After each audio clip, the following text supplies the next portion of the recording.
नमस्कार साथियों, स्वागत है आप सभी का अपने प्यारे परिवार science by Pushpendra sir YouTube channel पर। कैसे हैं सभी बच्चों? उम्मीद करता हूं आप लोग बहुत शानदार होंगे और अच्छे होंगे और स्वस्थ होंगे।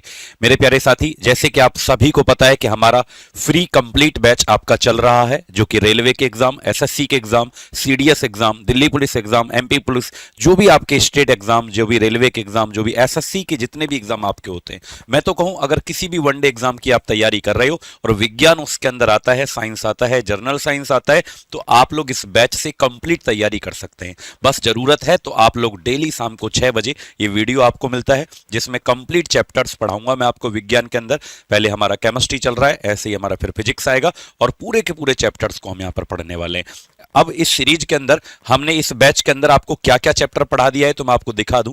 इस यूट्यूब चैनल पर, science by Pushpendra sir YouTube channel पर, हमने आपको यहाँ पे 2 चैप्टर्स कल कंप्लीट कर लिए। जैसे कि आपको पता है, यहां से हमने स्टार्ट किया था केमिस्ट्री का परिचय, उसके बाद मैटर हमने पढ़ाया। ये 2 वीडियोस आपके मैटर की हैं, पदार्थ नाम का जो टॉपिक है।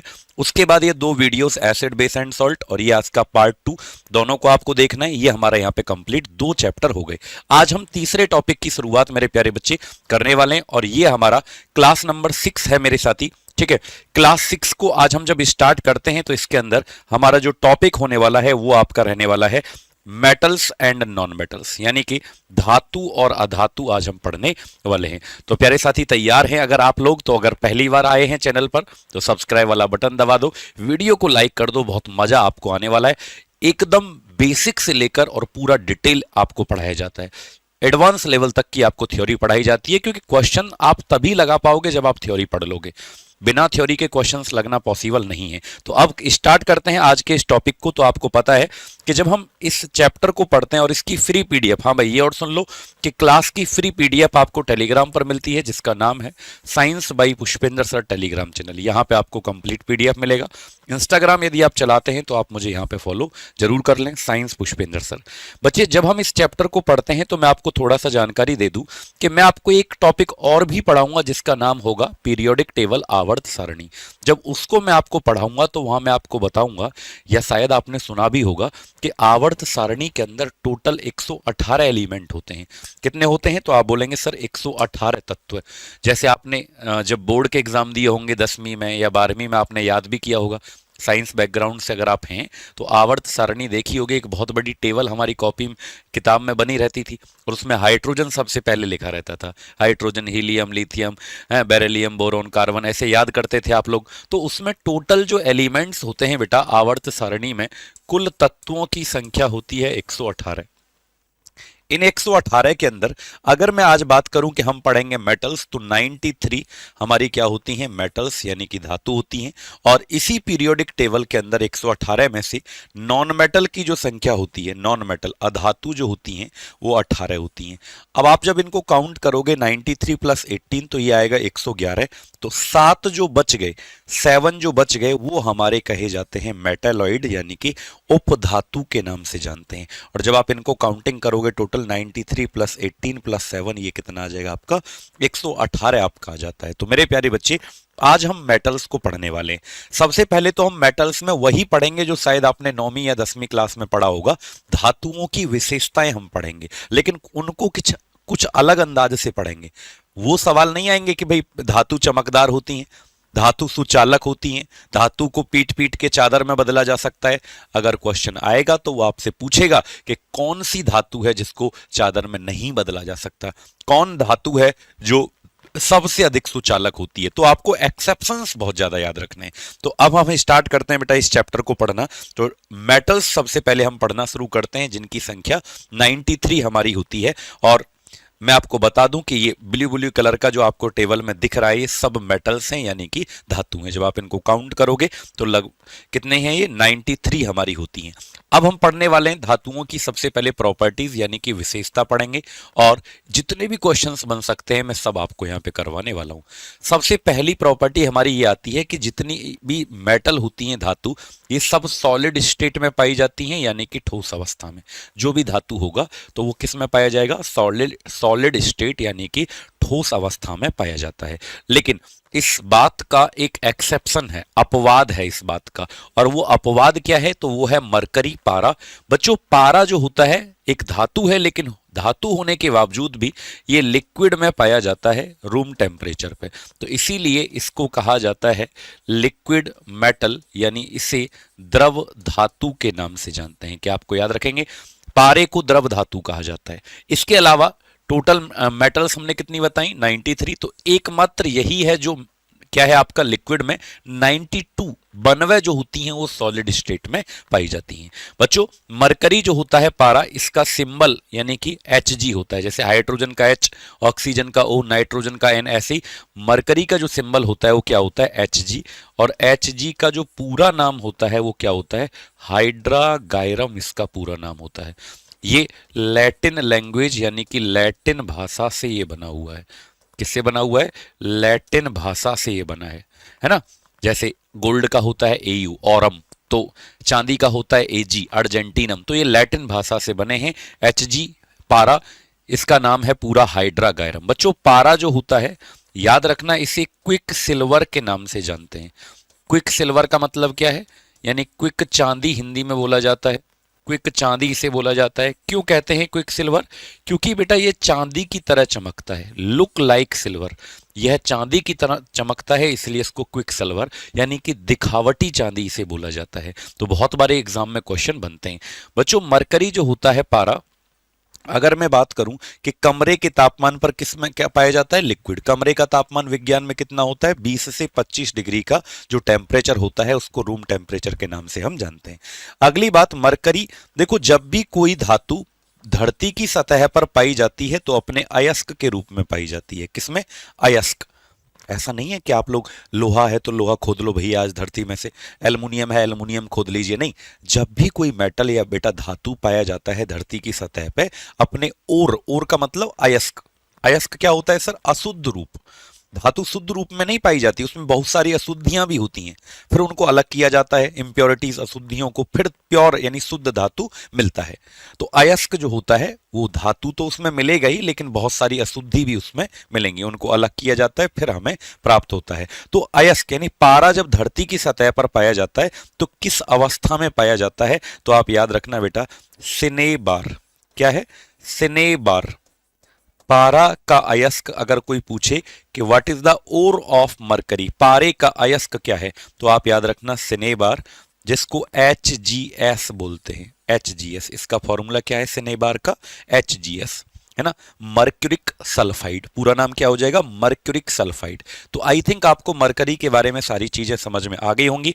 एक सबसे इंपॉर्टेंट जो बात आती है मरकरी में वो ये होती है कि बेटा जब भी मरकरी किसी दूसरी धातु से जुड़ता है, पारा जब भी किसी दूसरी धातु से जुड़ता है, अदर मेटल, पारा जब भी किसी दूसरी धातु से जुड़ता है तो ये अमलगम बनाता है, यानी उसके साथ ये चिपक जाता है। इसलिए कभी भी हवाई जहाज में पारे को अलाउ नहीं करते, क्योंकि हवाई जहाज जो होता है वो एल्युमिनियम का बना हुआ है, और एल्युमिनियम अब तुम पारा ले जाओगे तो उससे चिपक जाएगा, उसमें छेद हो जाएगा। कभी च्युइंगम खाए हो? च्युइंगम लड़कियां बहुत खाती हैं, च्युइंगम खाए हो? है सेंटर फ्रूट, सेंटर फ्रेश, ये सब तो ऐसे ही एकदम चिपक चिपक का सा बन जाता है। जब भी मरकरी किसी दूसरी धातु से जुड़ता है तो चिपक जाता है, उसको खराब बना देता है। इसी चीज को अमल कहते हैं। फॉर एग्जाम्पल मान लीजिए मरकरी का सिंबल क्या है? Hg, और ये जिंक, जिंक एक धातु है बेटा, जस्ता जिसको कहते हैं। तो इससे जब जुड़ेगा तो पता है क्या बनेगा? तो ये बनेगा जिंक अमलगम, यानी हिंदी में क्या बोलेंगे? जस्ता का अमलगम, जस्ता का अमलगम। क्लियर? तो ऐसे ही जिस धातु के साथ जुड़ेगा, जिस भी मेटल के साथ जुड़ेगा, उसी के नाम का अमलगम आपका बनके तैयार हो जाएगा। ऐसे ही अगर मैं बात करूं Hg प्लस Ag, Ag कहते हैं चांदी को, तो ये बनेगा सिल्वर अमलगम। क्या बनेगा? यानी जिसके साथ भी जुड़ेगा उसी के नाम का अमलगम बनेगा। Ag का मतलब चांदी होता है, सिल्वर अमलगम चांदी का अमलगम बोलेंगे। और बच्चों चांदी का जो अमलगम होता है ये दांतों के बीच में डॉक्टर भरने के काम आता है। डॉक्टर के पास जाओगे और मान लीजिए दाढ़ खोखले हो जाते हैं, दांतों में छेद हो जाता है, कीड़ा लग जाता है, तो दांतों के बीच में जो भरने में काम आता है वो क्या होता है? सिल्वर अमलगम, चांदी के अमलगम का प्रयोग बच्चों किया जाता है। क्या आपको इतनी बात समझ में आ रही है? तो जिसके साथ भी जुड़ेगा उसी के नाम का पारा क्या बना लेगा? चिपक जाएगा, और चिपके हुए पदार्थ को अमलगम कहते हैं बेटा। अब एक बात और याद रखना पारे के बारे में कि कहां पे यूज होता है ये? थर्मामीटर में प्रयोग, थर्मामीटर में प्रयोग होता है। अमर इसका आपने सुना होगा कि मरकरी पारा वाला थर्मामीटर आता था, कांच में होता था, और पारे में थर्मामीटर में पारे को भरा जाता है। तो थर्मामीटर में इसका इस्तेमाल होता है, ये भी आपको क्या करना है? मरकरी। तो इतनी बात आपको मरकरी के बारे में मेरे बच्चे याद रखनी है। अगले पॉइंट पर हम जब आते हैं तो ये तो पहला पॉइंट आपने पढ़ा। दूसरे पॉइंट पर जब हम आते हैं मेरे बच्चे, सेकंड पॉइंट कि मेटल्स जो हमारी होती हैं, धातु, पता है ये क्या होती हैं? Good conductor. गुड कंडक्टर का मतलब अच्छी सुचालक, इनमें से हीट भी पास हो जाता है और इलेक्ट्रिसिटी, है नहीं, विद्युत भी इनमें से पास होता है और ऊष्मा भी इनमें से पास होती है। जैसे मान लीजिए लोहे का रॉड है, इसमें अगर इधर से गर्म करोगे तो पूरा ही रॉड गर्म होगा, इधर से मान लो करंट लगाया तो पूरे रॉड में ही करंट जाएगा। तो इस चीज को सुचालक कहते हैं, जिसमें से विद्युत धारा और ऊष्मा क्या हो जाए? प्रवाहित हो जाए। ठीक है मेरे बच्चे। लेकिन सबसे ज्यादा भाई मेटल्स की संख्या तो 93 होती है, 93 होती है। तो सबसे ज्यादा कंडक्टिव कौन होता है? सबसे ज्यादा सुचालक कौन होता है? तो आप याद रखना सबसे अधिक सुचालक जो होता है वो आपका सिल्वर होता है, यानी कि चांदी होता है। सबसे ज्यादा सुचालक क्या होता है? चांदी। और चांदी को मेरे बच्चे एजी, यानी एजी सिंबल इसका होता है चांदी का। तो चांदी, और चांदी के बाद आता है कॉपर। ये दो सबसे ज्यादा तावक, कॉपर को क्या कहते हैं? तामा, Cu। तो बच्चे याद रखना चांदी और कॉपर ये सबसे अधिक सुचालक धातु होती हैं, इनमें से विद्युत धारा ऊष्मा सबसे अधिक प्रवाहित। लेकिन सबसे कम कौन होता है? लीस्ट कंडक्टिव, यानी सबसे कम सुचालक धातु कौन है? तो बेटा याद रखना इसका नाम होगा जिंक। जिंक का मतलब होता है जस्ता। तो ये इसको ZN से दर्शाते हैं, ये सबसे कम सुचालक है। कभी नहीं सुना होगा आपने आज तक भैया कि जिंक के तार या जिंक का कोई आइटम ऐसा है जिसमें से विद्युत धारा जा रही हो, नहीं। जिंक सबसे कम सुचालक धातु होती है। बच्चे चांदी से एग्जाम में ये क्वेश्चन बन जाता है कि चांदी जो होता है सिल्वर, इसका पूरा नाम क्या है? एजी का। तो आप याद रखना एजी का पूरा नाम होता है अर्जेंटीनम। क्या होता है? अर्जेंटीनम। और बच्चों एक बात याद रखना कि चांदी, जब डॉक्टर है ना कभी कभी सलाह देता है कि आपको चांदी के बर्तन में खाना खाना है, कॉपर यानी तांबे के बर्तन में खाना खाना है, तो चांदी और कॉपर दोनों ही, यानी कि चांदी, सिल्वर और कॉपर, तामा, ये दोनों एंटीबैक्टीरियल मेटल होती हैं, कीटाणुनाशक धातु होती हैं बच्चों। क्यों? क्योंकि इनके बर्तन में जब खाना खाओगे तो पौष्टिक होगा, बढ़िया, कीटाणु अगर कोई है उसमें आसपास तो वो भी खत्म हो जाएगा। तो कीटाणुनाशक धातु होती हैं कौन? चांदी और कॉपर। ये बात याद रखना। महंगी महंगी मिठाइयाँ आती हैं, जैसे आपने कभी काजू कतली खाए हो, तो काजू कतली के ऊपर देखा होगा कि सिल्वर फॉइल लगा देते हैं, चांदी की बरक परत लगा देते हैं। तो एंटीबैक्टीरियल धातु होती है बच्चों, याद रखना। चांदी और कॉपर दोनों क्या होती हैं? एंटी। ये सारे नोट्स आपकी कॉपी में देखूंगा मैं जब तुम सिलेक्शन लेके आओगे, एक एक लाइन आपकी कॉपी में लिखनी चाहिए। विज्ञान दोबारा पढ़ने की जरूरत नहीं पड़ेगी आपको। तो एंटीबैक्टीरियल मेटल्स होती हैं, क्या होती हैं? कीटाणु नाशक धातु ये होती हैं, एंटीबैक्टीरियल मेटल होती हैं। ये बात याद रखना है। कौन कौन? सिल्वर और आपका कॉपर। ठीक है, ये बात याद रहेगा। फटाफट से मुझे एक बार कमेंट करके बता दो बेटा। अब यहां से ये चलो चांदी के और कॉपर के बारे में एक ये बात तो समझ में आ गई, लेकिन बेटा कॉपर के बारे में एक दो बात याद रख लो। मैं आपको साथ के साथ लिखा रहा हूं। कॉपर जो होता है तामा, अगर मैं आपसे पूछूं कि तामा जो है इसके बारे में क्या क्या क्वेश्चन बन सकता है, तो तांबे के बारे में क्वेश्चन ये बन जाता है कि बताइए कौन ऐसी धातु है जो मानव के द्वारा पहले सबसे पहली बार इस्तेमाल की गई। तो आप याद रखना कॉपर एक ऐसी धातु है जो फर्स्ट यूज्ड मेटल, ये पहली धातु है जो मानव के द्वारा प्रयोग की गई। First used metal by human being, मानव के द्वारा पहली प्रयोग होने वाली धातु, मानव के द्वारा पहली प्रयोग की गई धातु कौन सी है? कॉपर। तो याद रखेंगे आप लोग, कॉपर जो होता है इसका पूरा नाम क्या है? जैसे कॉपर का सिंबल होता है Cu, तो Cu का पूरा नाम होता है क्यूपरस, या क्यूपराइट इसको बोलते हैं, क्यूपरस या क्यूपराइट, है ना बेटा। चलिए ये लैटिन भाषा से बनते हैं। अच्छा तांबा आपने जब देखा होगा तो इसको, वैसे तो मैंने क्या कहा कि भाई कीटाणु ना सकें, चांदी हो या तांबा दोनों ही, है ना। इसे रेड मेटल भी बोलते हैं बेटा, इसे क्या बोलते हैं, रेड मेटल, यानी कि लाल धातु कहते हैं, क्योंकि गर्म करने पर तुरंत इसका रंग क्या हो जाता है, लाल। अरे तांबा तो आपने देखा भी होगा, तांबे के बर्तन आपके घर में रखे होंगे, अगर आपके घर में मम्मी पापा की कभी शादी हो जो है, उसके बर्तन होंगे, चाचा के बर्तन होंगे, कैसे पुराने बर्तन पड़े रहते हैं तांबे के। महंगा भी होता है, ऐसा नहीं कि सस्ता होता है, स्टील से तो महंगा ही होगा, तो याद रखना। अच्छा तांबे पर जब ज्यादा पुराना तांबा हो जाता है तो जैसे लोहे पे जंग लगता है ना, तो तांबे पे भी जंग लग जाता है, यानी कि रस्ट लग जाता है बेटा। तांबे के ऊपर भी क्या लग जाता है, रस्ट लग जाता है जब ज्यादा पुराना हो जाता है तांबा। तो उसका कलर पूछ लिया जाता है एग्जाम में कि भाई कौन सा कलर है जो रस्ट लगता है, तो आप याद रखना ग्रीन कलर होता है बेटा। रस्ट यानी हरे हरे रंग के वो हो जाते हैं, यानी हरा रंग होता है। और उसका फॉर्मूला भी याद रखना कि हरा रंग जो होता है उसका फॉर्मूला क्या है, तो CuCO3 .CuOH का होल ट्वाइस। जो हरा रंग होता है तांबे के ऊपर जो लग जाता है उसका क्या है formula, copper carbonate CuCO3 .CuOH का whole twice. Copper carbonate, copper hydroxide. याद हो गया, सारे क्वेश्चंस करवा देंगे। बस जरूरत है तो लाइक कर दो वीडियो को और शेयर भी कर दो अपने दोस्तों तक, सब्सक्राइब तो जरूर करना है। तांबे की कमी अगर शरीर के अंदर हो जाए, तांबे की कमी अगर शरीर के अंदर हो जाए, देखो कई सारे ऐसे एलिमेंट हैं जिनकी कमी से हमारे शरीर में रोग हो जाता है। जैसे आयोडीन की कमी से एक रोग होता है घेंगा रोग, गोइटर गले पे। नमक में आयोडीन पाया जाता है तो आयोडीन युक्त नमक खाना चाहिए आपको। लोहे की कमी से एक रोग हो जाता है एनीमिया। वैसे ही तांबे की अगर शरीर में कमी हो गई तो एक बीमारी हो जाती है जिसको विल्सन बीमारी कहते हैं। क्या कहते हैं बेटा, विल्सन, विल्सन डिसीज हो जाती है। विल्सन डिसीज किसकी कमी से होती है, तांबा। इसमें क्या होता है, लोगों को कंपन की बीमारी हो जाती है, उसके हाथ पैर जो होते हैं वो वाइब्रेशन यानी कि कंपन करने लगते हैं, हाथ पैर हिलने लगते हैं। ठीक है, तो आई थिंक आपको अब ये वाली प्रॉपर्टी यानी सेकंड वाला अच्छे से याद हो गया होगा।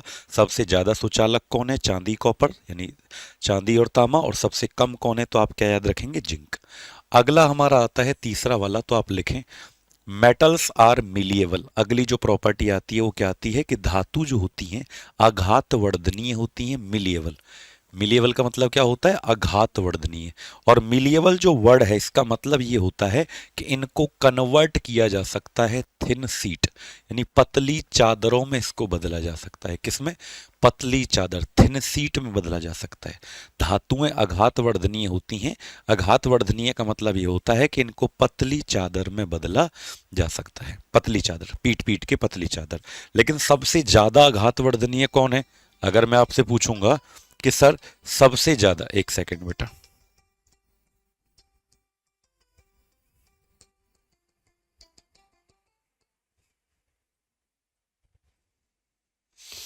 चलिए अगर मैं आपसे पूछूंगा सबसे ज्यादा पतला चादर के रूप में किसे किया जाता है, मोस्ट मिलिएबल क्या होगा, तो आप याद रखेंगे बेटा गोल्ड यानी कि सोना आपका सही जवाब होगा।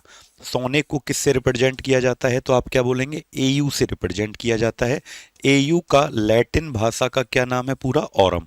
और ऑरम लैटिन भाषा का अक्षर है, गोल्ड का पूरा नाम ऑरम। इसे किंग ऑफ मेटल्स कहते हैं। क्या कहते हैं, धातु का राजा, धातु का राजा इसे कहा जाता है। किंग ऑफ मेटल्स, धातु का राजा इसको बोला जाता है। ये बात आपको क्या करना है, याद रखना है। आगे बढ़े, अगला लीस्ट मिलिएबल कौन है, सबसे कम पतला जिसको किया जाए, यानी पतला तो कर सकते हैं लेकिन सबसे कम, चादर के रूप में सबसे कम पतला जिसको किया जाए, तो बेटा याद रखना निकिल एक धातु है, निकिल कहते हैं इसको, निकिल, है ना। इसका सिंबल होता है Ni। अब इसको तुम पतला तो कर सकते हो बट उतना नहीं कर सकते जितना कि सोने को कर सकते हैं। ज्यादा पतला इसको करने की कोशिश करेंगे निकल को तो ये बीच में से टूट जाएगा, क्रैक हो जाएगा। इसलिए याद रखना सबसे ज्यादा पतला इसको और सबसे कम पतला इसको। सोना जो होता है इससे कई क्वेश्चन बनते हैं, जैसे कि अगर मैं बोलूं कि प्योर गोल्ड जो होता है, प्योर गोल्ड जो होता है, शुद्ध सोना, ये कितने कैरेट का माना गया है। कैरेट क्या होता है पहले बताएं, कैरेट होता है सोने की शुद्धता को मापने के लिए यूज होता है। तो शुद्ध सोना 24 कैरेट का होता है, बट कोई भी दुकानदार 24 कैरेट गोल्ड को मतलब शेप में, मान लो तुमको अंगूठी बनवानी है, हार बनवाना है, तो वो किसी आकार में ढल नहीं सकता, किसी शेप में ढल नहीं सकता 24 कैरेट का गोल्ड। तो इसीलिए उसमें मिलावट की जाती है, उसको मजबूत बनाया जाता है ताकि उसको किसी भी आकृति में, किसी भी आकार में ढाला जा सके। तो आप याद रखना, 24 कैरेट गोल्ड में आपको जब दुकानदार देगा तो 24 नहीं देगा, 22 दे देगा। 22 कैरेट में कोई भी आइटम बनाएगा तो 22 कैरेट में बनाएगा, 18 कैरेट में बनाएगा या 20 कैरेट में बनाएगा। क्लियर? तो इसमें क्या मिलाया जाता है गोल्ड में? तो गोल्ड में उसको मजबूत करने के लिए, उसको हार्ड बनाने के लिए कॉपर यानी कि तांबा मिलाया जाता है। क्या मिलाया जाता है? कॉपर। लेकिन अगर बेटा मैं पूछूं कि रोज गोल्ड क्या होता है सर, रोज गोल्ड किसे कहते हैं, ये किस किस से मिलकर बनता है, रोज गोल्ड किससे मिलकर बनता है? तो जब गोल्ड में कॉपर बहुत ज्यादा मिला देते हैं, तांबा, तो उसे रोज गोल्ड कहते हैं। यानी कि 70% तांबा और 30% सोना अगर हो, 70% ये 30% ये, तो इसको रोज गोल्ड के नाम से जाना जाता है। अगर मैं पूछूं कि कुछ लोग नकली सोना भी पहन के घूमते हैं, आपने देखा होगा, फुल गोल्ड, मूर्खों का सोना जिसे कहते हैं, फर्जी लोग है ना, छपरी, मूर्खों का सोना, नकली सोना 100 रुपए की चैन खरीद लाए, तो मूर्खों का सोना या धूर्त का सोना किसे कहा जाता है? तो बेटा याद रखना आप लोग, ये बहुत बार एग्जाम्स में सारे क्वेश्चंस बनते हैं, तो याद रखना, आयरन पायराइट, आयरन पायराइट या आयरन सल्फाइड को नकली सोना कहते हैं। आयरन पायराइड या आयरन सल्फाइड को नकली सोना कहते हैं, जिसका फॉर्मूला क्या होता है? FeS2 इसका फॉर्मूला होता है। तो मेरे प्यारे बच्चे, तीसरा पॉइंट आपको समझ में आया कि धातु मिलिएबल होती हैं। मिलिएबल का मतलब है चादर में बदलना। चौथा पॉइंट हमारा आता है, चौथा प्रॉपर्टी, कि मेटल्स आर डक्टाइल, धातुएं तन्य होती हैं। तन्य, डक्टाइल वर्ड का मतलब ये होता है कि भाई इनको वायर्स यानी कि पतले पतले तारों में बदला जा सकता है। क्या बोलेंगे? मेटल्स जो होती हैं वो डक्टाइल होती हैं, इनको पतले पतले तारों में बदला जा सकता है, ये बात याद रखना। और फिर से वही आंसर होगा, सबसे ज्यादा डक्टाइल क्या होगा? सबसे अधिक तन्य जिसको सबसे पतला तारों में किया जा सकता है, तो आप क्या बोलेंगे? फिर से गोल्ड। यानी कि फिर से आपका आंसर क्या हो जाएगा? सोना, AU। सोचो, 1 ग्राम सोने को लगभग 2 किलोमीटर लंबा तार खींचा जा सकता है। 1 ग्राम सोने से लगभग 2 किलोमीटर लंबा तार खींचा जा सकता है। लेकिन सबसे कम तन्य, जिसके वायर नहीं बन सकते, जिसके तार नहीं बन सकते, तार में खींचा नहीं जा सकता, तो वो फिर से आंसर क्या हो जाएगा हमारा? मरकरी, पारा आपका सही जवाब यहां पर हो जाएगा। क्लियर? मरकरी यानी कि पारा आपका यहां पे सही जवाब हो जाएगा। अगला आता है हमारा पांचवा प्रॉपर्टी बच्चों। अगला हमारा पांचवा प्रॉपर्टी आता है, तो ये है कि metals have high melting and boiling point. यानी देखो, धातु जो होती है, बॉइलिंग, बॉइलिंग छोड़ो, बॉइलिंग पॉइंट नहीं होता है, वो गलती से लिखा है। धातु जो होती हैं बच्चों, उनका, उनको पिघलाने के लिए बहुत तापमान चाहिए, है ना। उनको क्या चाहिए? मेल्टिंग को कहते हैं हम, ये इसने गलत लिख दिया है। तो metals have high melting point यानी कि गलनांक कहते हैं धातुओं का उच्च, उच्च का मतलब ज्यादा, गलनांक होता है या अधिक होता है। ठीक है, धातुओं का गलनांक क्या होता है? बहुत ज्यादा। इनको पिघलाने के लिए बहुत तापमान चाहिए, बिकॉज वो सॉलिड होती है ना, ठोस होती है, तो बेटा ज्यादा टेम्परेचर चाहिएगा सॉलिड को पिघलाने के लिए। तो सबसे ज्यादा किसका होता है? अगर कोई पूछेगा भाई सबसे उच्च गलनांक, यानी जिसको बहुत ज्यादा तापमान चाहिए गलाने के लिए, तो याद रखना एक मेटल है जिसका नाम होता है टंगस्टन। ये बिजली के बल्ब में प्रयोग होती है, इलेक्ट्रिक बल्ब जो होता है, इसका सिंबल होता है W। क्या होता है? W। सोचो, 3380 डिग्री इसका क्या है? Melting point. अगर आप इसको कितने डिग्री पर गर्म करोगे? 3380। ठीक है, आवाज क्लियर आ रही है? 3380 डिग्री सेल्सियस पर अगर आप इसको गर्म करोगे, तब जाके बेटा ये कहीं पिघलेगी। और W इसका पूरा नाम है, तो W का फुल फॉर्म होता है वॉल फॉर्म, लैटिन भाषा का अक्षर वॉल फॉर्म। ठीक है, बिजली के बल्ब में स्प्रिंग जो लगी रहती है, इसका सबसे उच्च गलनांक होता है। लेकिन अगर मैं आपसे पूछूं कि सबसे कम गलनांक किसका होगा, तो मरकरी, पारा, क्योंकि ये तो पहले से ही लिक्विड में पाया जाता है कमरे के तापमान पर। सोचो 20 से 25 डिग्री तापमान पर ये किस में पाया जाता है? लिक्विड में। तो मरकरी जो होता है, पारा, इसका तो गलनांक सबसे कम होता है। तो आई थिंक आपको पांचवा प्रॉपर्टी भी समझ में आ गया होगा। अब चलते हैं छठवें प्रॉपर्टी पर। अब हम चलते हैं सिक्स प्रॉपर्टी। तो बेटा छठवां हमारा आता है कि आप लोग मुझे कमेंट करके बताओ कि सबसे अधिक क्रियाशील धातु क्या है। मोस्ट रिएक्टिव मेटल का नाम बताइए, तो आप आंसर लिखें। सबसे अधिक जो क्रियाशील धातु होता है वो होता है पोटेशियम, और दूसरे नंबर पे हमारा आता है सोडियम। पोटेशियम और सोडियम सबसे अधिक रिएक्टिव क्रियाशील धातु हैं। इनको खुले में रखा नहीं जाता, इनको हमेशा कैरोसिन तेल यानी कैरोसिन ऑयल में इसको डुबाकर रखा जाता है, क्योंकि खुले में रखने पर ये आग पकड़ लेते हैं। इतने ज्यादा रिएक्टिव बच्चों ये होते हैं। और सातवां पॉइंट, ये तो सबसे अधिक क्रियाशील है, बट न्यूनतम सबसे कम रिएक्टिव सबसे कम क्रियाशील क्या होगा, तो आप याद रखना प्लेटिनम, ये भी एक मेटल है, और दूसरे नंबर पे क्या होगा, गोल्ड। ये सबसे कम रिएक्टिव हमारे मेटल होते हैं, ये बात याद रखना। अगला आता है आठवां कि भाई पृथ्वी की सतह पर सबसे अधिक पाए जाने वाला मेटल, अर्थ की सरफेस जो है इस पर सबसे अधिक कौन सी मेटल पाई जाती है, तो आप याद रखना बेटा एल्युमिनियम पाई जाती है। एल्युमिनियम पाई जाती है। कितना परसेंट होता है ये भी पूछा जाता है, 8%। दूसरे नंबर पे क्या होता है, आयरन, यानी कि आयरन कितना होता है, 5% हमारा होता है। क्लियर। एल्युमिनियम 8% और बेटा आयरन क्या होता है, 5%। अच्छा, एल्युमिनियम के बारे में ये बात याद रखना कि एल्युमिनियम जो होता है ये एक लाइट मेटल है बेटा। लाइट का मतलब हल्की धातु है, हल्की, बहुत हल्की होती है, इसलिए हवाई जहाज इसका बनाया जाता है। एरोप्लेन बनाने में भी इसका इस्तेमाल बेटा किया जाता है। ये ज्यादा रिएक्टिव भी नहीं होती, ये नॉट रिएक्टिव यानी ज्यादा क्रियाशील नहीं होती, इसलिए खाने वाली जो चीजों के पैकिंग में एल्युमिनियम की परत का प्रयोग कर लेते हैं। पेप्सी के कैन देखे होंगे, बियर का कैन आपने देखा होगा, दवाइयों के कवर आपने देखे होंगे, तो इसका प्रयोग कर लेते हैं एल्युमिनियम परत। कैप्सूल देखते हैं ना, कैप्सूल निकालते हैं उसमें दवाइयों का कवर। तो ये नॉट रिएक्टिव यानी कि ज्यादा क्रियाशील नहीं होती, ज्यादा क्रियाशील नहीं होती। ठीक है, ज्यादा क्रियाशील नहीं होती, ये बात याद रखना आपको। ठीक है, एल्युमिनियम के बारे में और क्या याद रखना है एल्युमिनियम के बारे में, तो मैंने कहा इसका यूज कहाँ होता है, तो पेप्सी के कैन बनाने में प्रयोग होता है, दवाइयों के कवर बनाने में होता है, मेडिसिन कवर, कैन बनाने में, मेडिसिन कवर, दवाइयों के कवर बनाने में इसका यूज होता है एल्युमिनियम का।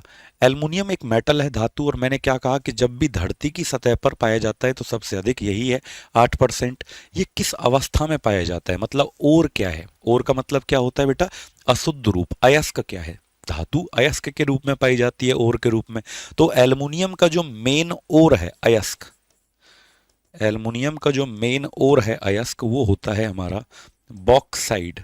क्या होता है, बॉक्साइड एल्युमिनियम का मुख्य अयस्क होता है। तो बॉक्साइड का जो फॉर्मूला है वो क्या हो जाता है हमारा, Al2O3 हमारा बॉक्साइड का फॉर्मूला हो जाता है। पहले कमेंट करके बताएं क्या यहां तक क्लियर है। तो ये था 9। अब आयरन के बारे में भी समझेंगे, लेकिन थोड़ा सा रुको। नौवीं प्रॉपर्टीज हमारी क्या आती है भाई, ये तो मैंने पहले भी बता दिया आपको कि मानव के द्वारा पहली कौन सी धातु प्रयोग की गई, तो ये तो बता चुका हूं मैं आपको। कॉपर, कॉपर के बारे में 4 से 5 पॉइंट मैंने आपको लिखवाए थे। तांबा है ना, सबसे पहले मानव के द्वारा प्रयोग किया गया। 10वां पॉइंट भी इंपॉर्टेंट है, ये कहता है कि भाई मेटल्स में एक और चीज होती है कि धातु चमकदार भी होती हैं, और भाई धातु को जब पीटते हैं तो टन टन की आवाज, सुना है ना, टन टन की आवाज आती है, जैसे स्कूल की घंटी। ऐसे एग्जाम में देखो, पता है बच्चों वाला पेपर, बच्चों वाला क्वेश्चन भी एग्जाम में कभी कभी बन जाता है। पूछा जाता है कि भाई बताओ स्कूल की घंटी जो है वो धातु की क्यों बनाई जाती है। इसका कारण ये है कि because they have the property of sonorous, उनमें ध्वनिक गुण होता है, उनको बजाने पर, पीटने पर आवाज आती है। तो आंसर क्या होगा बेटा उस क्वेश्चन का, सिनोरस वाला। सिनोरस का मतलब आवाज, और लस्टर का मतलब क्या होता है, चमक।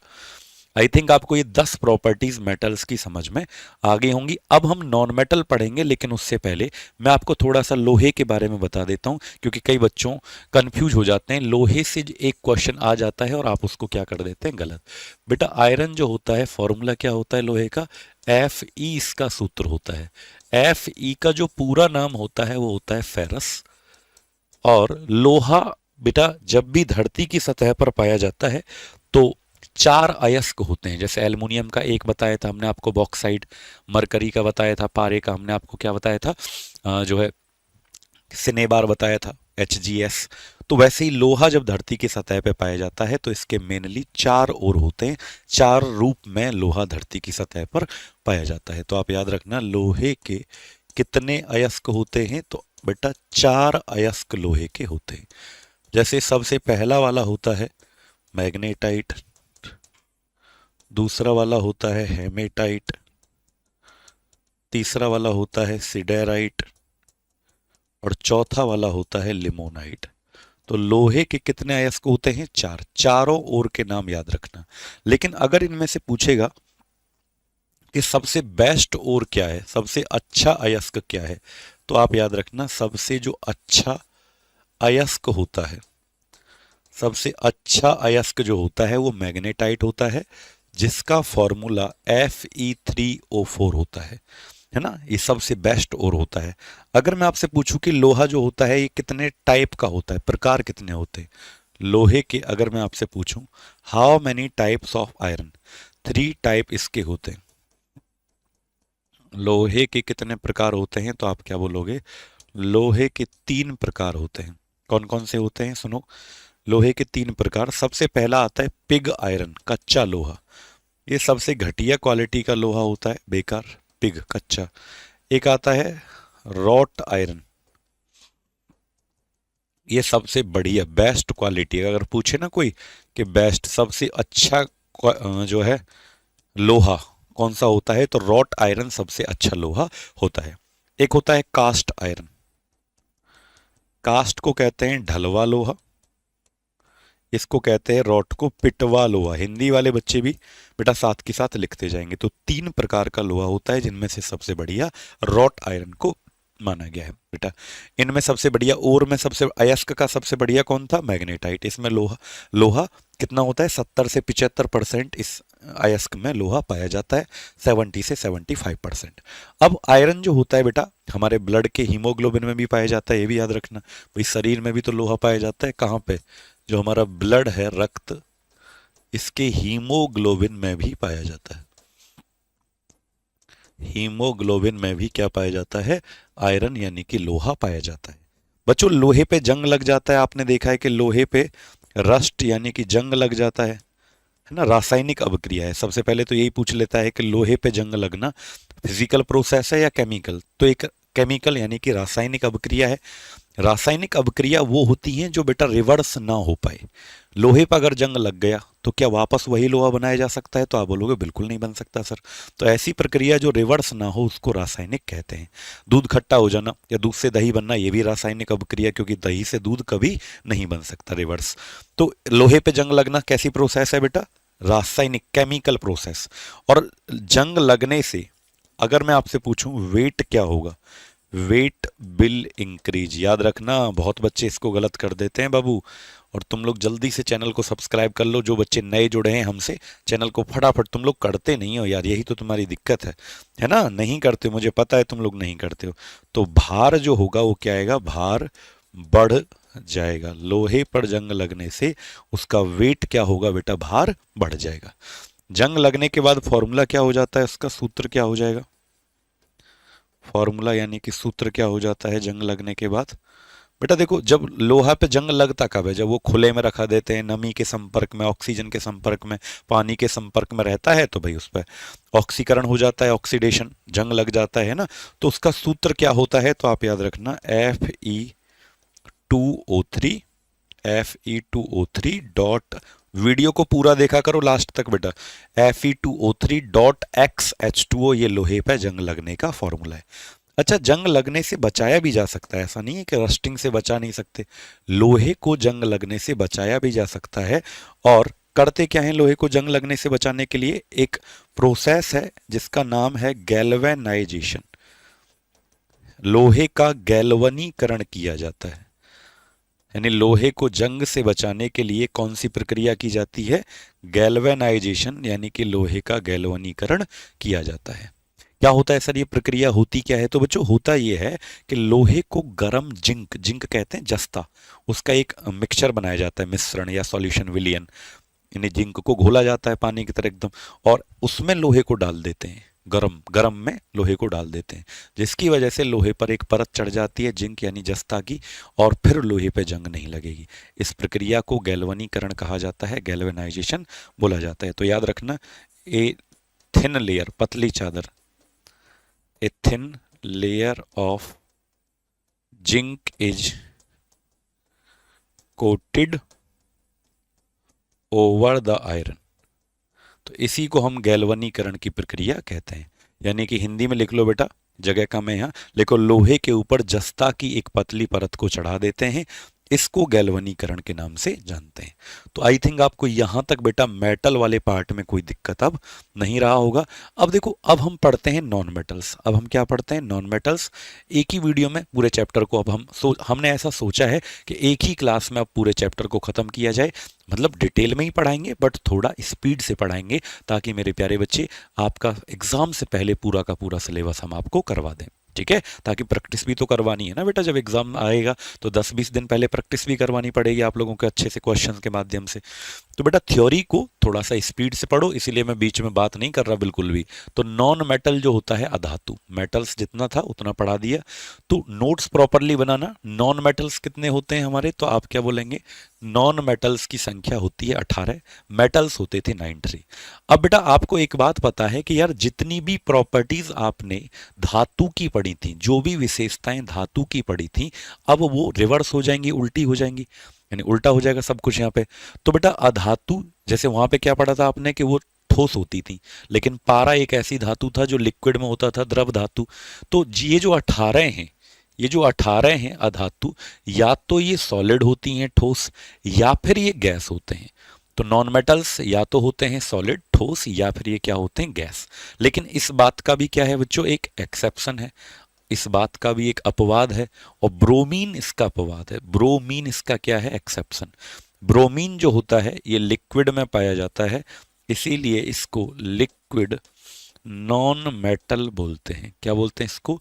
लिक्विड नॉन मेटल, यानी कि इसे द्रव अधातु के नाम से जानते हैं, द्रव अधातु।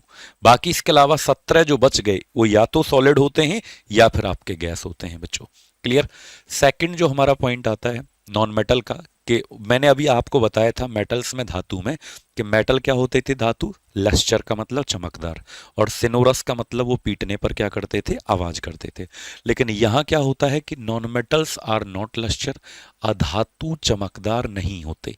बट फिर भी इसका अपवाद है, कोई तो ऐसा नॉन मेटल है धातु जो चमकदार भी होगा, है ना? तो बेटा आयोडीन है इसका उदाहरण, यानी आयोडीन खूब चमकता है, यानी नॉन मेटल होने के बावजूद, अधातु होने के बावजूद भी चमकता है। नमक में भी आयोडीन पाया जाता है, अगर इसकी कमी हो जाए नमक में और तुम्हारे अंदर शरीर में कमी हो जाए तो गले का घेंगा रोग आपको हो जाएगा। डायमंड यानी कि हीरा भी चमकदार होता है, हीरा भी नॉन मेटल होता है, अधातु। अब तो आप बोलोगे सर हमने तो नहीं देखा पीरियोडिक टेबल में, आवर्त सारणी में हीरा कहीं। बेटा हीरा कार्बन से बनता है, प्योर एकदम शुद्ध कार्बन से बनता है क्या? हीरा। और कार्बन नॉन मेटल होता है, अधातु होता है। कार्बन कोई मेटल नहीं होता, कार्बन धातु नहीं होता। तो याद रखना हीरा जो होता है ये किसका बनता है? कार्बन का बनता है। और कार्बन क्या होता है? अधातु होता है, नॉन मेटल। क्लियर? अगला आता है तीसरा हमारा, नॉन मेटल्स आर बैड देखो वहां पे क्या होता था मेटल्स में, धातु में क्या होता था कि धातु विद्युत और ऊष्मा की क्या होती थी? सुचालक, यानी कि कंडक्टर होती थी। लेकिन ये क्या होती है? Non metals are bad conductor of heat and electricity. अधातु विद्युत और ऊष्मा के कुचालक, कुचालक का मतलब इनमें से ना तो हीट पास होता ऊष्मा, ना ही इलेक्ट्रिसिटी विद्युत धारा। बट फिर भी इसका एक्सेप्शन है, अपवाद है बेटा। कौन है इसका अपवाद? तो आप बोलेंगे ग्रेफाइट इसका अपवाद है। ग्रेफाइट एक नॉन मेटल है, अधातु, फिर भी इसमें से हीट भी पास होता है ऊष्मा, और इलेक्ट्रिसिटी यानी कि विद्युत भी इसमें से पास होती है। और ग्रेफाइट बच्चे किसका बनता है? तो आप याद रखना ग्रेफाइट कार्बन का बनता है। जैसे हीरा बनता है ना, हीरा और ग्रेफाइट कार्बन के ही बने हुए होते हैं, इसके एलोट्रॉफ हैं, अपर रूप। हम आपको पढ़ाएंगे कार्बन वाला टॉपिक जब। ठीक है, तो आई थिंक आपको यहां तक याद हो गया होगा तीनों पॉइंट। अब हम चलते हैं चौथा। चौथा लिखें, non metals are not malleable. Malleable का मतलब क्या होता था? आघात वर्धनीय, यानी कि इनकी पतली चादर नहीं बन सकती। किसकी? नॉन मेटल की। और इस बात का कोई अपवाद भी नहीं है, कोई ऐसी नॉन मेटल नहीं है धातु जिसकी चादर बने। जैसे ग्रेफाइट है, ग्रेफाइट तो आपने देखा होगा पेंसिल में प्रयोग होता है, तो कहाँ उसकी चादर बनेंगे, टूट तो जाती है पेंसिल जरा सा फोर्स लगाओगे। तो ये ना तो इनकी चादर बनती यानी कि आघात वर्धनीय नहीं होते, नॉट डक्टाइल ना इनके वायर यानी कि तार बनते, और नॉट सोनोरस नहीं ये पीटने पर क्या करते, आवाज करते। तो ये तीनों क्या हो गए, उल्टे हो गए, अपोजिट, धातुओं का उल्टा। अगला आता है पांचवा कि मोस्ट रिएक्टिव मेटल क्या है भैया, सबसे ज्यादा क्रियाशील अधातु, नॉन मेटल। बेटा यहाँ हम क्या पढ़ रहे हैं, नॉन, ये गलती से लिख दिया उसने। सबसे ज्यादा क्रियाशील अधातु, धातु में क्या होता था, पोटेशियम और सोडियम। नॉन मेटल क्या होगा सबसे ज्यादा रिएक्टिव, तो आप याद रखना बेटा फ्लोरीन। फ्लोरीन सबसे ज्यादा क्रियाशील अधातु है। जब हम आपको पीरियोडिक टेबल पढ़ाएंगे आवर्त सारणी, तो उसमें जो 17 वाली लाइन है, 17 वाली, जिनको हेलोजन बोलेंगे, तो वो फ्लोरीन उसके अंदर आपको दिखाई देगा, फ्लोरीन, क्लोरीन, ब्रोमीन। तो वो सबसे ज्यादा क्रियाशील अधातु है। लिस्ट क्या होगा, सबसे कम क्रियाशील अधातु नॉन मेटल क्या हो जाएगा, तो आप लिखेंगे हीलियम। हीलियम सबसे कम रिएक्टिव यानी कि सबसे कम क्रियाशील अधातु है हीलियम। क्लियर। अब हीलियम का प्रयोग जैसे गुब्बारों में भरा जाता है हीलियम को, कृत्रिम श्वसन, बेटा आर्टिफिशियल जो रेस्पिरेशन होता है, कृत्रिम श्वसन सांस लेने में, वैसे तो ऑक्सीजन का प्रयोग करते हैं हम, बट गोताखोर होते हैं, पानी में जाते हैं, तो अपने सिलेंडर में हीलियम भी इस्तेमाल कर सकते हैं, कोई फर्क इससे नहीं पड़ेगा। तो गुब्बारों में या फिर कृत्रिम श्वसन में इसका प्रयोग कर लिया जाता है। कृत्रिम श्वसन का मतलब है आर्टिफिशियल रेस्पिरेशन में भी इसका यूज कर सकते हैं। ये बात आपको क्या करना है, याद रखना है, कृत्रिम श्वसन में। अगला है मोस्ट अबाउंडेंट नॉन मेटल इन अर्थ क्रस्ट। भाई देखो सबसे ज्यादा पाई जाने वाली धातु क्या थी, एल्युमिनियम 8%। बट अगर मैं बोलूं कि सबसे अधिक पाए जाने वाला अधातु यानी कि नॉन मेटल क्या है धरती की सतह पे, तो आप याद रखना बेटा वो है ऑक्सीजन।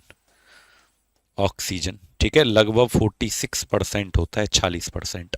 अब ये मत कहना, कुछ बच्चे सोच रहे होंगे 21% होता है, मारेंगे तुमको पकड़ के। वातावरण में 21% होता है। हमने पूछा धरती की सतह पर कितना परसेंट पाया जाता है ऑक्सीजन नॉन मेटल, ऑक्सीजन अधातु, तो आप याद रखेंगे 40। अब बहुत सारे तो ये कह रहे होंगे सर ये तो गैस है। अरे तो पहले ही बताए कि जितने भी 18 नॉन मेटल होते हैं, 18 धातु, या तो ये ठोस होते हैं या ये गैस होते हैं। बस एक ऐसा था जो ब्रोमीन था, जो लिक्विड यानी कि द्रव में पाया जाता था। तो ये था बेटा हमारा नॉन मेटल। बस इतने ही पॉइंट्स नॉन मेटल से इंपोर्टेंट बनते हैं। अब आता है हमारा लास्ट टॉपिक जिसको हम क्या कहते हैं, मेटेलॉइड। बेटा 7, देखो आपको हमने क्या पढ़ाया था, उपधातु। इनको क्या कहते हैं, उपधातु। ये दोगुले इंसान है।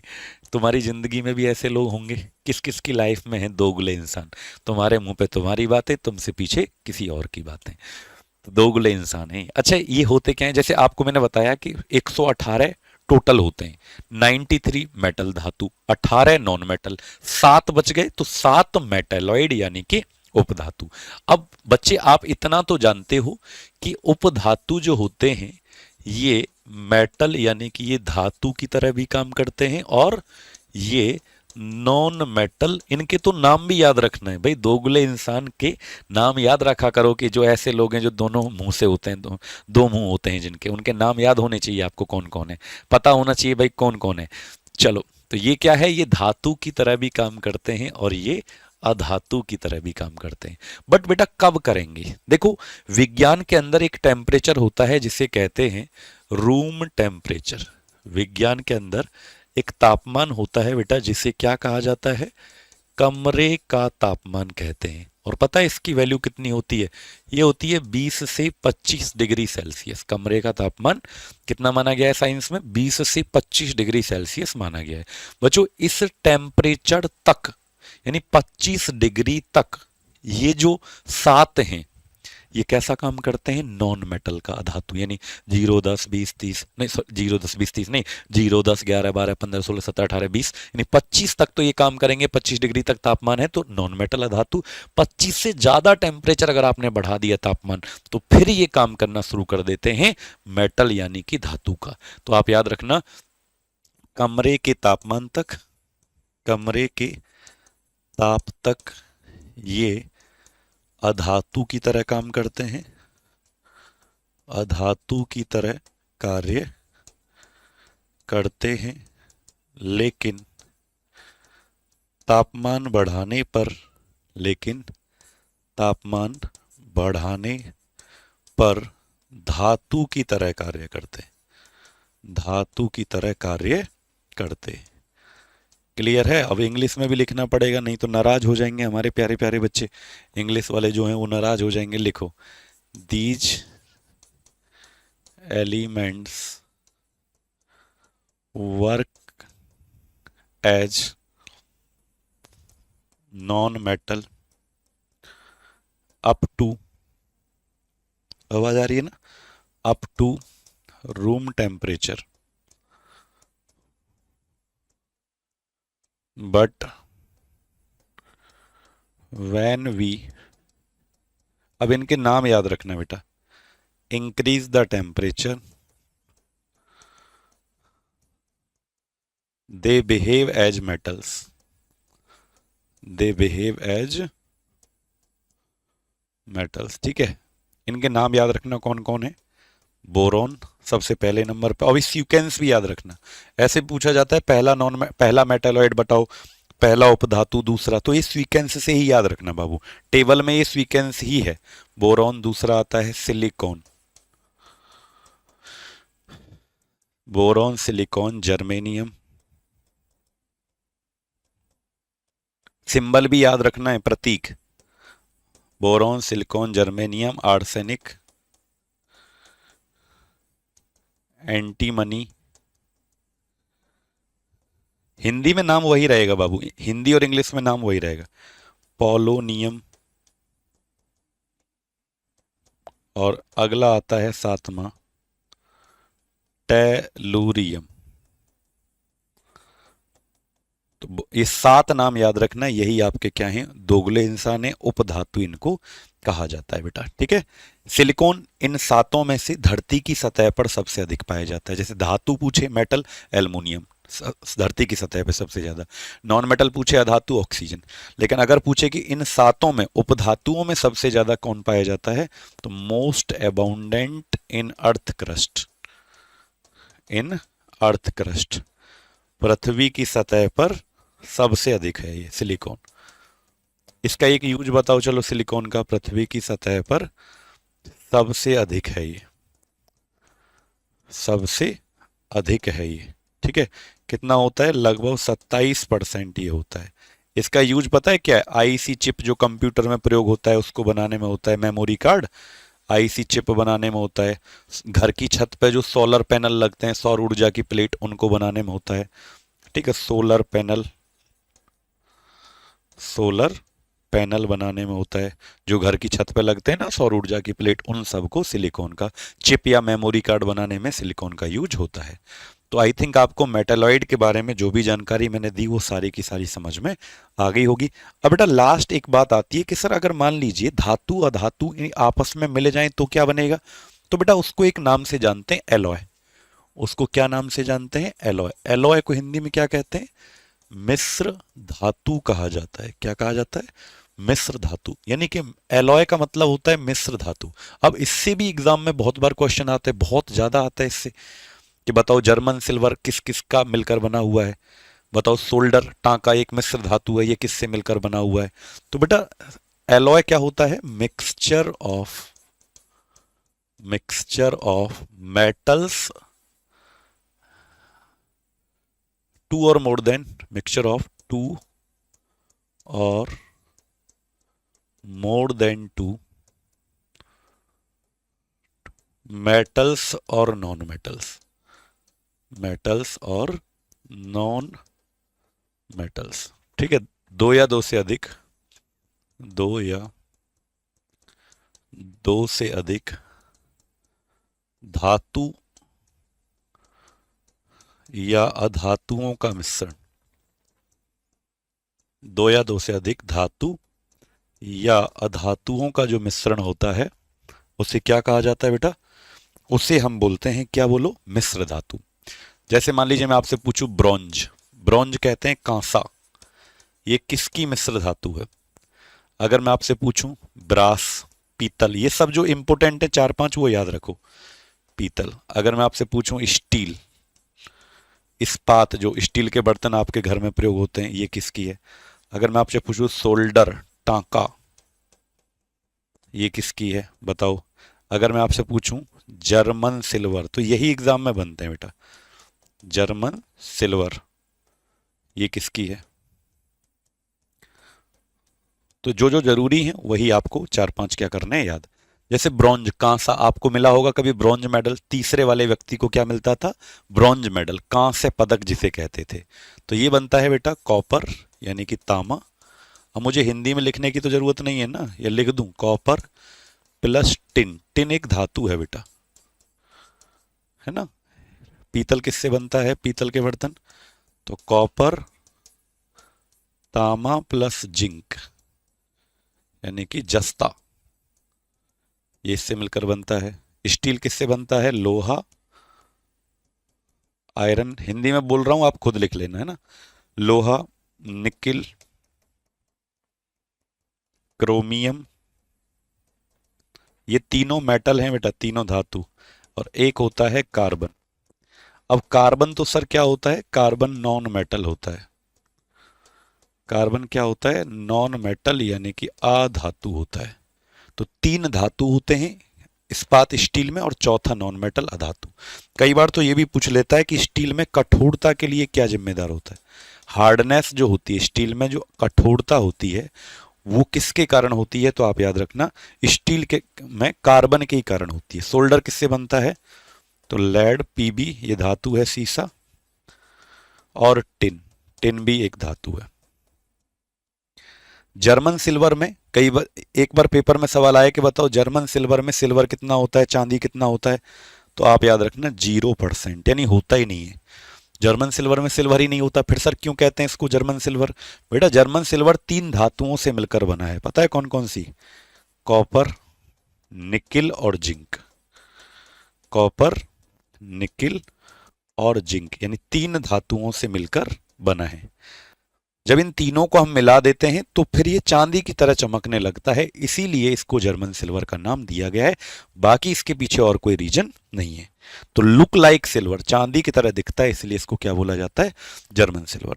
तो बच्चों ये एक बार मुझे कमेंट करके बताओ पूरा का पूरा चैप्टर, यानी जो जो इससे इंपोर्टेंट फैक्ट, जो जो बातें, जो जो थ्योरी इससे बन सकती थी वो सारे मैंने आपको करवाए। बाकी प्रैक्टिस सेशन हम जब ये सारी की सारी थ्योरी कंप्लीट हो जाएगी ना, चैप्टर वाइज हर हर चैप्टर की, और सब्जेक्ट कंप्लीट हो जाएंगे, फिर हम थ्योरी सेशंस इसी चैनल पर आपके लिए बेटा लेकर आएंगे, जिसमें बहुत अच्छे से प्रैक्टिस करवाऊंगा। जैसे अब चैप्टर वाइज थ्योरी पढ़ा रहा हूं वैसे ही चैप्टर वाइज फिर आपको प्रैक्टिस भी करवा दूंगा बेहतरीन पेपर से पहले, ठीक है। इसलिए थोड़ा फास्ट, बीच में मैं क्लास में बात नहीं करता, क्यों? क्योंकि फिर डिस्टर्ब होता है ना, फिर जो है टाइम पास करना मुझे आता नहीं है भाई वैसे। चलिए बेटा, तो कैसी लगी क्लास यार? अगर अच्छी लगी हो तो कमेंट में एक दिल जरूर छोड़ना वीडियो के नीचे। जब भी आप देख रहे हो तो सेशन को लाइक जरूर करना और चैनल को सब्सक्राइब कर लेना। पीडीएफ मैं अभी भेज दूंगा टेलीग्राम पर तुरंत। 6 बजे डेली क्लास आपकी ये मिलती है आपको, 6 बजे शाम को। तो थैंक यू सो मच मेरे प्यारे बच्चों, धन्यवाद। मिलते हैं आपसे अगले सेशन में कल को नए चैप्टर के साथ। Love you all, take care, bye bye.